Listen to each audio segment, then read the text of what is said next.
Hello students, इस video में करेंगे हम chapter number 11 human eye and the colourful world in text question answers का सॉल्यूशन। पेज नंबर 190 से है ये क्वेश्चन।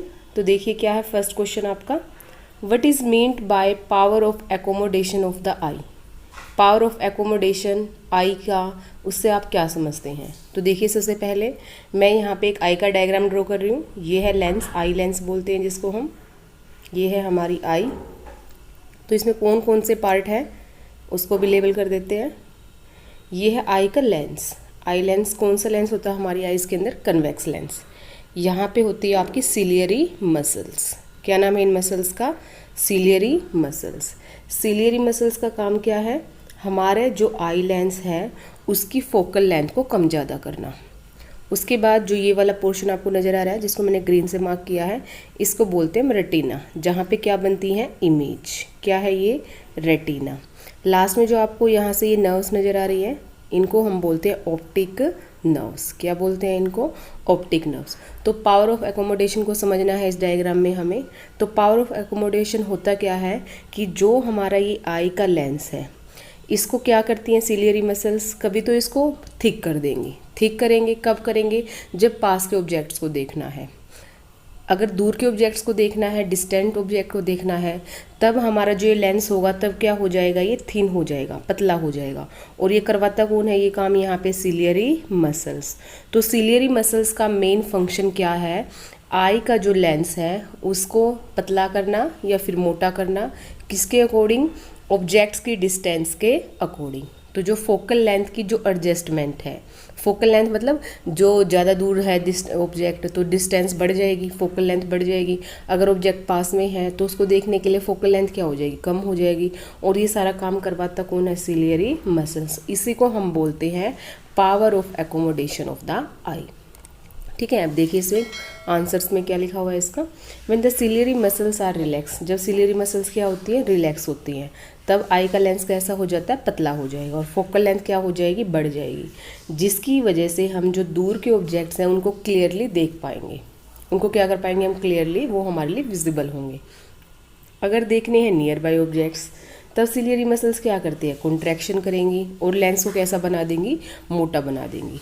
और उस टाइम पे फोकल लेंथ क्या हो जाएगी, डिक्रीज हो जाएगी, ताकि नियर बाय ऑब्जेक्ट्स को क्या कर सके, आराम से हम देख पाए। इसी को हम बोलते हैं, यहाँ पे देखिए इसी को बोला जाएगा the human eye lens is able to adjust its focal length to view both distant and nearby objects on the retina. और इमेज कहाँ पे बनेगी, रेटिना के ऊपर। और इसी एबिलिटी को हम बोलते क्या है, power of accommodation of the eye. समझ आ गया होगा आपको ये क्वेश्चन। सेकंड देखिए इसके बाद क्या है, a person with a myopic eye can't see objects beyond 1.2 metre distinctly, what should be the type of corrective lens use to restore proper vision. तो देखिए होता क्या है, कई बार आपने देखा होगा, कई क्या करते हैं, कई पर्सन में जो चश्मे लगे होते हैं उसमें दोनों लेंस लगे होंगे, नीचे वाले लेंस अलग होंगे और ऊपर वाले लेंस क्या होंगे, अलग होंगे। ये जो नीचे वाले लेंस है, आपने किसी को जैसे कि न्यूज़पेपर वगैरह पढ़ते देखा भी होगा, तो उस टाइम पे क्या करते हैं वो, जब न्यूज़पेपर पढ़ते हैं तो जो चश्मा है उसको नीचे करके रखते हैं वो, और जब उनको सामने का कोई ऑब्जेक्ट देखना है तो चश्मे को क्या कर लेते हैं, सीधा कर लेते हैं देखने के लिए। और नीचे के ऑब्जेक्ट देखने हैं, न्यूज़पेपर वगैरह रीड करना है तो नीचे से देखते हैं वो। तो वो क्या करते हैं, जो नीचे की साइड है वहाँ पे कौन सा लेंस लगा होगा जो पास के ऑब्जेक्ट्स को दिखा पाए, और जो पीछे की साइड, जो ऊपर की साइड है, वहाँ पे कौन सा लेंस लगा होगा जो कि डिस्टेंट ऑब्जेक्ट को दिखा पाए। तो नीचे हमारा लगा होता है यहाँ पे कन्वेक्स लेंस। कौन सा लेंस, कन्वेक्स लेंस। और ऊपर वाले जो हिस्सा है हमारा यहाँ पे कौन सा लेंस लगा होगा, इस वाले पोर्शन में कनकेव लेंस। कनकेव लेंस का काम क्या है, डिस्टेंस ऑब्जेक्ट को देखने में हेल्प करना, और कन्वेक्स लेंस का काम क्या है, नियर बाय ऑब्जेक्ट्स को देखने में हेल्प करना। ठीक है, तो यहाँ पे ऊपर वाली साइड में कौन सा लेंस है, कनकेव लेंस है।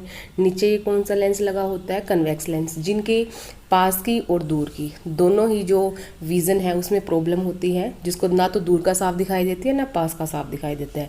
तो उसके अकॉर्डिंग जो स्पेक्स है उसमें दोनों के दोनों लेंस लगा दिए जाते हैं। नीचे वाले हिस्से में कन्वेक्स लेंस लगाया जाएगा, ऊपर वाले हिस्से में क्या लगाया जाएगा, कनकेव लेंस। और जो कन्वेक्स लेंस है उसकी पावर हमेशा क्या होती है, पॉजिटिव, ध्यान रखेंगे आप इसको।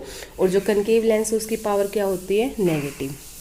अब देखिए क्वेश्चन क्या है आपका, जो मायोपिक पर्सन है, मायोपिक का मतलब क्या है, जिसको पास की ऑब्जेक्ट तो साफ दिखाई देंगे, ठीक है, और दूर की उसको ऑब्जेक्ट नज़र नहीं आएंगे साफ साफ, तो वहाँ पे उसको कौन सा लेंस यूज़ करना पड़ेगा। देखिए मैंने अभी बताया था आपको कि अगर दूर के ऑब्जेक्ट्स को देखना है तो ऊपर वाला लेंस हम यूज़ करेंगे, और ऊपर कौन सा लेंस लगा होता है, कनकेव लेंस, जो किसमें हेल्प करता है, डिस्टेंट ऑब्जेक्ट को अच्छी तरह से देखने में। तो यहाँ पे यही बताया गया आपको, the person is able to see nearby objects clearly but he is unable to see beyond 1.2 metre, मतलब 1.2 मीटर के बाद वो नहीं देख पा रहा है। तो उसकी इमेज को करेक्ट करने के लिए, ताकि इमेज रेटिना पे बने, उसके लिए क्या किया जाएगा, कौन सा लेंस यूज़ किया जाएगा, यही बताना आपको यहाँ पे, कनकेव लेंस। ये कौन सा लेंस है, कनकेव लेंस। कनकेव लेंस किसके लिए यूज़ किया जाता है, दूर के ऑब्जेक्ट्स को देखने के लिए। यहाँ पे नीचे आपको यही बताया गया है, to correct this defect of vision he must use a concave lens. The concave lens will bring the image back to the retina as shown in the figure.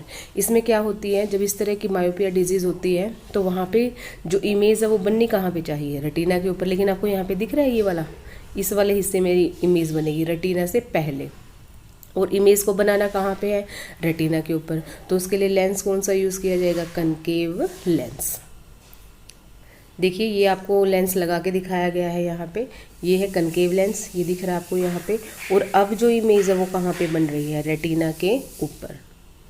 Next question, what is mean by far point और near point of the human eye with normal vision. देखिए जिसकी आई से related इसको कोई problem नहीं है, उसको दूर का भी साफ दिख रहा है, पास का भी साफ दिख रहा है। तो कितनी डिस्टेंस पे हमें दिख पा रहा है पास वाले ऑब्जेक्ट, और कितनी डिस्टेंस पे हमें दूर वाले ऑब्जेक्ट्स को हम आराम से देख पा रहे हैं बगैर किसी बलरिंग के, उसको बोलते हैं नॉर्मल विजन। तो यही बताया गया है ना, near point of the eye is the minimum distance. ये होता क्या है, मिनिमम डिस्टेंस किसकी, ऑब्जेक्ट की, किससे, आई से, which can be seen distinctly without strain, जिसको हम आराम से देख सकते हैं बगैर किसी स्ट्रेन के, मतलब हमारी आइज पे इसका कोई स्ट्रेन नहीं आना चाहिए और ऑब्जेक्ट को हम क्या पाए, आराम से देख पाए। तो उसको हम क्या बोलते हैं, उस मिनिमम डिस्टेंस को हम क्या बोलते हैं, near point of the human आई।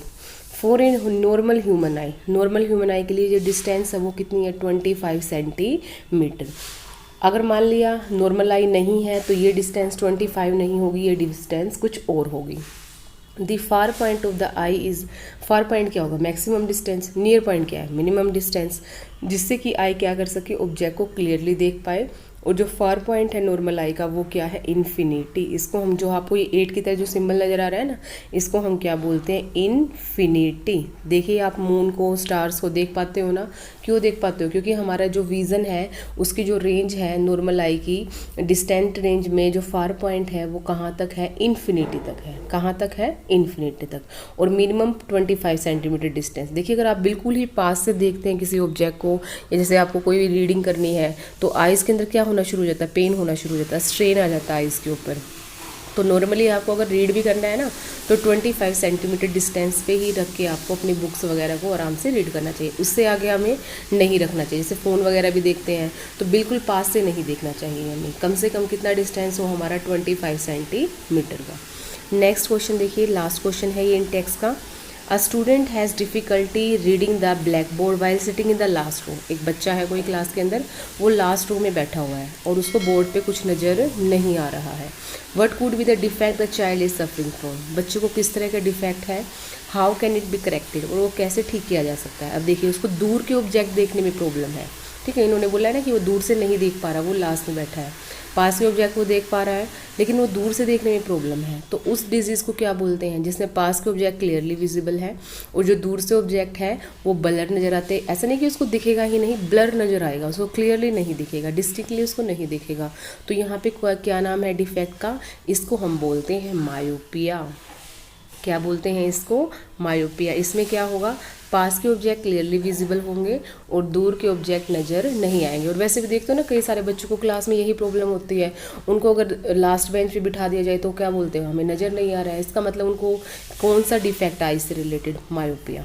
और मायोपिया को करेक्ट करने के लिए कौन सा लेंस यूज़ करेंगे हम, दूर के ऑब्जेक्ट को देखने के लिए भी मैंने थोड़ी देर पहले ही बताया था आपको, कौन सा लेंस यूज़ करते हैं हम, कनकेव लेंस। और पास के ऑब्जेक्ट को देखने के लिए हम कौन सा लेंस यूज़ करते हैं, जिनकी पास की दृष्टि कैसी है, अच्छी नहीं है, पास की चीज़ जिसको क्लियरली नज़र नहीं आती, उसके लिए यूज़ करते हैं कन्वेक्स लेंस। तो यही दिखाया गया आपको, यहाँ पे बताया भी गया है इसके बारे में। Student had difficulty in reading the blackboard while sitting in the last row. It shows that, क्या दिखाता है ये, he is unable to see distant object clearly, वो नहीं देख पा रहा है डिस्टेंट ऑब्जेक्ट को क्लियरली, इसलिए वो किससे सफरिंग है, मायोपिया से सफरिंग है। और इस डिफेक्ट को करेक्ट करने के लिए उसको क्या यूज़ करना पड़ेगा, कनकेव लेंस। देखिए इसके जो एक्सरसाइज क्वेश्चन आंसर्स हैं हम वो दूसरी वीडियो में डाल चुके हैं, अगर आपको वहाँ से चेक करने आप जाके चेक कर सकते हैं। और इंडेक्स क्वेश्चन यहाँ पे इतने ही थे।